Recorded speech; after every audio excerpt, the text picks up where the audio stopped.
प्रधानमंत्री जी को इस बार बनारस से मोक्ष मिल जाएगा।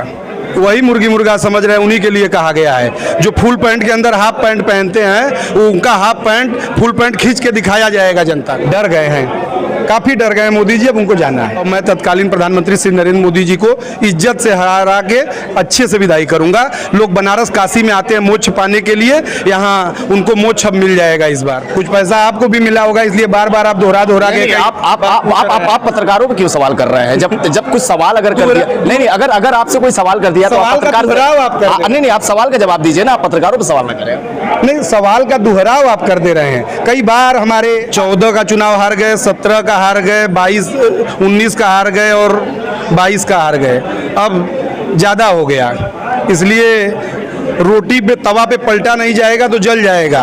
और बनारस में प्रत्याशी तो ऐसा नहीं पलटा जा रहा है कि एक तरफ पूरा जल गया, एक तरफ पूरा कच्चा है। इसी लोकसभा से पीडीएम ने भी अपने प्रत्याशी घोषित कर दिया है। गगन प्रकाश यादव जी इस वक्त हमारे साथ मौजूद है। प्रधानमंत्री नरेंद्र मोदी के खिलाफ चुनाव लड़ रहे हैं। कहा जाता है कि भैया मोदी एक बड़ा चेहरा हो गया है, तीसरी बार चुनाव लड़ा जा रहा है और प्रधानमंत्री का गढ़ भी बताया जाता है। पीडीएम ने प्रत्याशी उतारा है, पिछड़ा, दलित, मुसलमान। सबसे पहला सवाल ये रहेगा, काशी के मुसलमान किस तरह? काशी के मुसलमान पीडीएम के साथ। क्यों? मुसलमान का सवाल सबसे प्रमुखता और सबसे मजबूती और सबसे पहचान के साथ पीडीएम उठा रहा है, और जिनको वोट चाह रहा है मुसलमान का मन नहीं बोलना चाहते हैं। लेकिन गगन जी, अभी आपकी नेता पल्लवी पटेल आती हैं और असदुद्दीन ओवैसी भी रहते हैं मंच पे, और पल्लवी पटेल द्वारा कहा जाता है कि मुसलमानों को कोई मुर्गी मुर्गा ना समझे, उनको पकाकर खाने का काम न किया करे। मुसलमानों के प्रति इस तरह का बयान देना कितना शोभनीय रहेगा? क्या मुसलमान इस बयान को सुनने के बाद भी पीडीएम के साथ आएगा? पूरी तौर पे पीडीएम के साथ है। ये नज़ीर है, ये उदाहरण है। ये जो लोग भाजपा से आके आज विपक्ष का प्रत्याशी बन के वोट लेना चाहते हैं और कहते हैं कि मैं गाजीपुर प्रचार करने नहीं जाऊंगा और बनारस में हमको वोट चाहिए, वही मुर्गी मुर्गा समझ रहे हैं, उन्हीं के लिए कहा गया है। जो फुल पैंट के अंदर हाफ पैंट पहनते हैं, वो उनका हाफ पैंट फुल पैंट खींच के दिखाया जाएगा जनता को। पीडीएम बना, नया गठबंधन बना, और ये कहा गया कि भाई पीडीए को तोड़ने के लिए गठबंधन को बनाया गया है। बनारस में कितना सक्सेस रहने वाला है? बनारस में तो ये कहा जा रहा था कि प्रधानमंत्री नरेंद्र मोदी के खिलाफ तो लोग चुनाव ही नहीं लड़ना चाह रहे, जमानत जबकि डरे सता रहे। लोक बंधु राजनारायण के गांव का हूं। तत्कालीन प्रधानमंत्री इंदिरा गांधी को उन्होंने हराया था, और मैं तत्कालीन प्रधानमंत्री श्री नरेंद्र मोदी जी को इज्जत से हरा के अच्छे से विदाई करूंगा। लोग बनारस काशी में आते हैं मोक्ष पाने के लिए, यहाँ उनको मोक्ष अब मिल जाएगा इस बार। क्या मुद्दे रहेंगे? मुद्दे रहेंगे बुनकर और किसान, मुद्दे रहेंगे मुसलमान बुनकर और कुर्मी किसान, पिछड़ा, दलित, अल्पसंख्यक, जिनका सामाजिक भेदभाव हो रहा है, जिनकी पहचान के कारण उनको सामाजिक योजनाओं से दूर किया जा रहा है, जिनका पुलिस दमन हो रहा है, जिनका राज्य दमन हो रहा है, जिनको पढ़ाई, दवाई, कमाई, हर जगह जाति देख के, मजहब देख के पीछे लाइन में खड़ा किया जा रहा है। यही पीडीएम का सवाल है।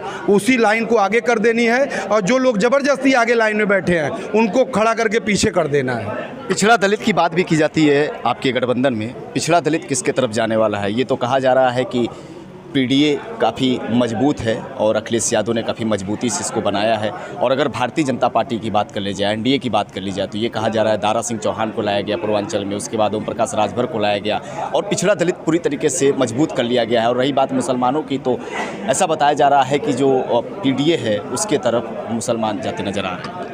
अब देखिए, मैं बनारस लोकसभा का प्रत्याशी हो गया हूँ, और बनारस लोकसभा के जो इंडिया अलायंस के प्रत्याशी हैं उनको हम लोगों के नेता श्री अखिलेश यादव जी ने चिरकुट कहा है। अब उनको यदि लोग वोट देंगे तो श्री अखिलेश यादव जी की बेइज्जती हो जाएगी, इसलिए भी अब समाजवादी पार्टी भी कार्यकर्ता, मतदाता भी विचार कर रहे हैं। तो यहाँ तो असली पीडीएम ही सब कुछ है। यहाँ तो पीडीए लड़ाई में ही नहीं है, यहाँ सीधा सीधा नरेंद्र मोदी और पीडीएम की लड़ाई है। वहीं दूसरी ओर अगर इंडिया गठबंधन की बात कर ली जाए तो काफ़ी मजबूत नेता अजय राय को बताया जा रहा है। ये कहा जा रहा है कि अगर भारतीय जनता पार्टी से किसी की अगर लड़ाई होनी भी है तो अजय राय की होनी है, उसके अलावा कोई भी पार्टियां नहीं। एक और आप कह रहे हैं कि पीडीएम की लड़ाई डायरेक्ट एनडीए गठबंधन से होने वाली है, तो इसको किस तरह से माना जाए? बड़े भाई जिनका आपने नाम लिया, जिनका मैं नाम नहीं लेता हूँ, उनके बाद नाम क्यों नहीं लेते आप? नाम इसलिए नहीं लेते हैं कि अब नाम लेने लायक रह नहीं गए हैं। 14 का चुनाव हार गए, 17 का हार गए, 19 का हार गए और 22 का हार गए। अब ज़्यादा हो गया, इसलिए रोटी पे तवा पे पलटा नहीं जाएगा तो जल जाएगा। और बनारस में प्रत्याशी तो ऐसा नहीं पलटा जा रहा है कि एक तरफ पूरा जल गया, एक तरफ पूरा कच्चा है। तो ये जनता देख रही है। मतलब ये कहना क्या चाह रहे हैं अजय राय? ये मैच आप अजय राय को कहना क्या चाह रहे हैं? मैच उनका फिक्स है, मैच फिक्स कर। पूर्वांचल के सबसे बड़े माफिया डॉन के साथ एक ही एजेंसी से एयर टिकट बनता है, उड़ के वो दिल्ली जाते हैं। साक्ष्य चाहिए तो कभी आपको दे दे। अरे बता तो रहा हूँ कि पूर्वांचल का सबसे बड़ा माफिया, और उसके साथ एक ही आईडी से 2 टिकट बनती है और उसके साथ उड़ के दिल्ली जाते हैं। साक्ष्य चाहिए तो कभी आपको दे देंगे। बसपा भी इस पूरे मैदान में खड़ी हो चुकी है और मायावती का आगाज़ है। आकाश आनंद आते हैं, मायावती के भतीजे, राष्ट्रीय कोऑर्डिनेटर हैं। उनका साफ तौर पे कहना है कि इस बार जो लड़ाई होने वाली है वो बसपा बना भारतीय जनता पार्टी की। बनारस में ऐसा कुछ नहीं। बनारस में लड़ाई सीधे सीधे पीडीएम और सत्ता से। क्या पीडीएम के नज़र में बेरोजगारी है? निश्चित रूप से हम ही तो सवाल पे लड़ रहे हैं। बनारस में जो भी सवाल, अगर बनारस में आप आंदोलनों को पिछले देखिए, अभी आपने कहा कि किसान की लड़ाई ही आपका मुद्दा होगा। आपने रोजगार का जिक्र नहीं किया, आपने विकास का जिक्र नहीं किया, तो क्या आपके नज़र में सिर्फ किसान की लड़ाई होगी? किसान ही मुद्दे होंगे, रोजगार मुद्दे नहीं होंगे? देखिए हम बात उसके आगे की कर रहे हैं, फिर आप हमको पीछे खींच के ला रहे हैं। मैं बात ये कर रहा हूँ कि 1000 भर्ती निकलती है और 59,000 शिक्षक भर्ती के नाम पे घोटाला हो जाता है, सामाजिक भेदभाव किया जाता है। एक तो रोजगार के अवसर हैं नहीं, और उसमें जो हैं उसमें अहिर गडरिया कुर्मी काछी के बेटे को छाट दिया जाता है, मुसलमान को मुसलमान के नाम पे छाट दिया जाता है। तो जो अवसर हैं उसमें भी हमको नहीं मिल रहा है। तो हम तो पहले लाइन में आने की लड़ाई, रिंग में आने की लड़ाई लड़ रहे हैं। हम रिंग में आ जाएंगे तो पूरा छीन झपट के अपना हिस्सा बराबर कर लेंगे। कितना चुनौती समझते हैं? तीसरी बार प्रधानमंत्री इस बार कहा जा रहा है 10 लाख पार है। प्रधानमंत्री जी को इस बार बनारस से मोक्ष मिल जाएगा, बड़े आदर। कैसे मिलेगा?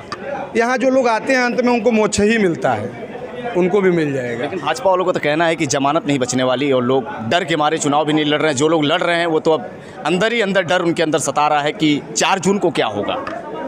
पूरा गुजरात अडानी अंबानी का पैसा बनारस आ गया है और सुबह से खाकर शाम तक घूम रहे हैं, तो क्या कहेंगे?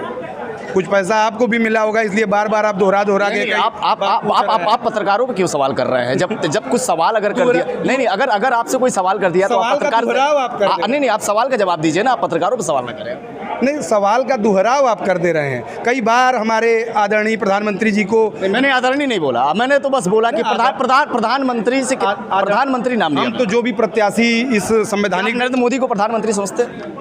बिल्कुल समझते हैं। हमने प्रधानमंत्री बोला तो आपको चिढ़ क्यों बोले?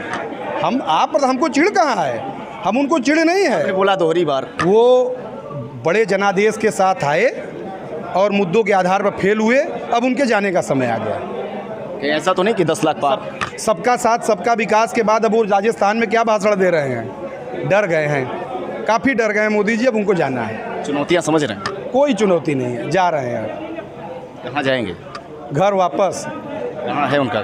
सुलह कराएंगे हम लोग, जो नहीं हो पाया आज तक, क्योंकि वृद्धावस्था में दंपत्ति को साथ रहना ज़्यादा जरूरी होता है। बहुत धन्यवाद। तो आप सब गगन प्रकाश यादव को सुन रहे थे, जो कि पीडीएम के प्रत्याशी हैं, और इनका साफ तौर पे कहना है कि पीडीएम की लड़ाई डायरेक्ट एनडीए से होने वाली है। मतलब कि बनारस में अगर किसी की लड़ाई होने वाली है तो गगन प्रकाश की लड़ाई साफ तौर पे मोदी से होने वाली है। इस बार कहा जा रहा है कि प्रधानमंत्री नरेंद्र मोदी मोक्ष की प्राप्ति करेंगे, ऐसा गगन प्रकाश यादव कहना। वाराणसी दीपक चौबे, ब्यूरो रिपोर्ट, आरोप।